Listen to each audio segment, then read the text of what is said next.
Okay, hi everyone, welcome back to the Comptia Security Plus course. Separation of duties, job rotation. Separation of duties is when more than one person is required to complete a particular task or operation. This distributes control over a system, infrastructure, or particular task. Job rotation is one of checks and balances that might be employed to enforce the proper separation of duties. It is when two or more employees switch roles at regular intervals. It is used to increase user insight and skill level and to decrease the risk of fraud and other illegal activities. Both of these policies are enforced to increase the security of an organization by limiting the amount of control a person has over a situation and by increasing employees' knowledge of what other employees are doing. Mandatory vacations. Some organizations require employees to take X number of consecutive days of vacation over the course of a year as part of their annual leave. For example, a company might require an IT director to take 5 consecutive days vacation at least once per year to force another person into his role for that time period. Although a company might state that this helps the person to rest and focus on his job and incorporate job rotation, the underlying security concept is that mandatory vacations help to stop any possible malicious activity that might occur, such as fraud, sabotage, embezzlement, and so on. Because IT people are smart and often access the network remotely in a somewhat unobserved fashion, auditing becomes very important. Onboarding and offboarding. Onboarding is when a new employee is added to an organization and to its identity and access management system. It incorporates training, formal meetings, lecture, and human resources, employee handbooks, and videos. It can also be implemented when a person changes roles within an organization.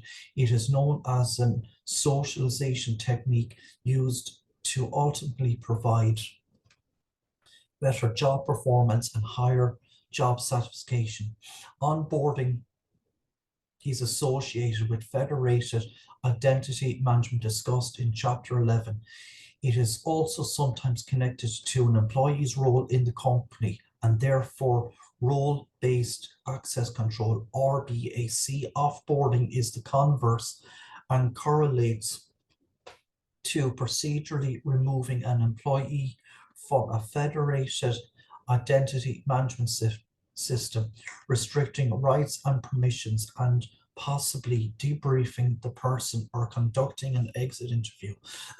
This happens when a person changes role within an organization or departs the organization altogether. An organization will commonly work with business partners, but no business relationship lasts forever, and new ones are often developed. So onboarding and offboarding can apply to business partners as well. The main concerns are access to data. In Chapter 6, Network Design Elements, we discussed extranets and the community cloud, which are both commonly used technologies with business partners. These technologies allow an organization to carefully select which data the business partner has access to. As relationships with business partners are severed, a systematic audit of all shared data should be made, including various types of connectivity, permissions, policies, and even physical access to data. Due diligence. When it comes to information security, due diligence is ensuring that IT infrastructure risks are known and managed.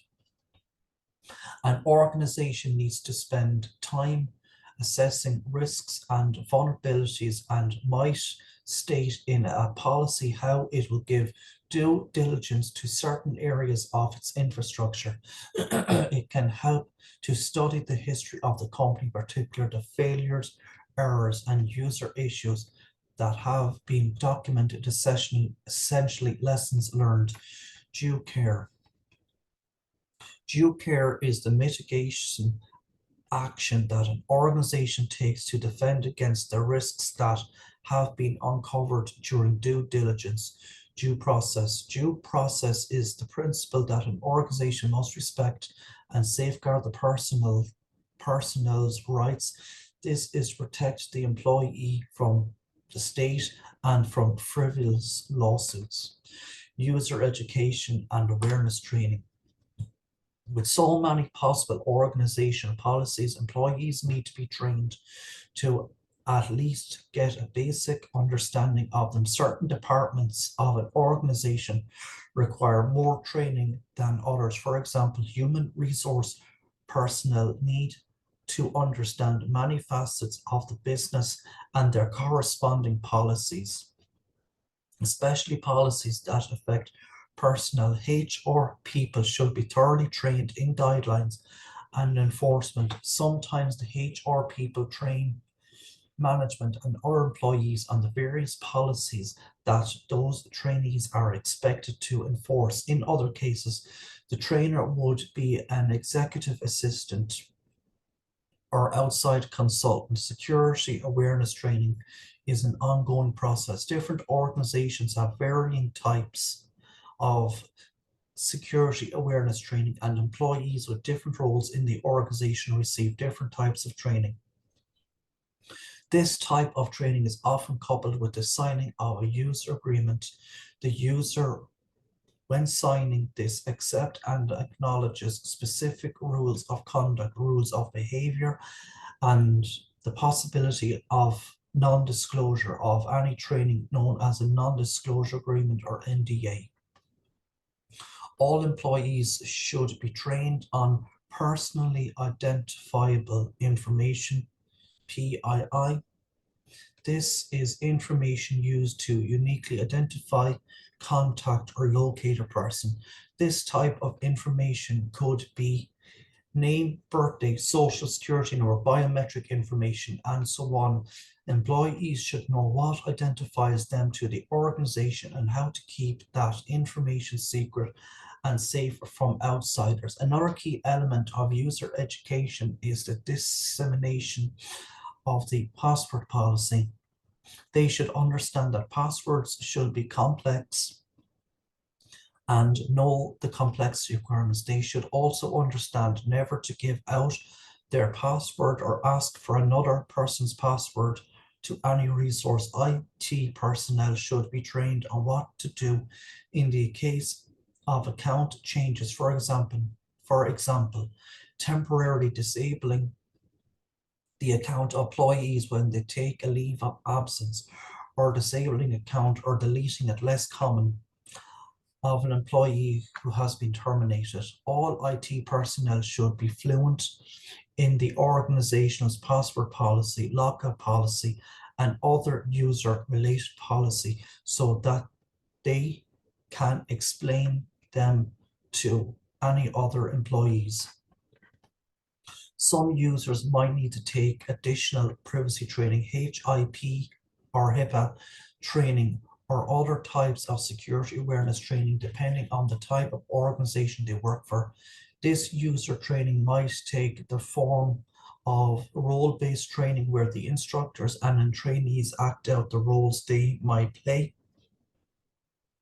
such as network administrator, security analyst, and so on. Instructors will often devise their training to take advantage of learning management systems and training metrics so that they can gauge the effectiveness of training, validate compliance and policies, and analyze the security posture of the trainees in general. Summary of personal security policies. Table 18.4 breaks down and summarizes the various policy types mentioned in this section. Type description, acceptable use.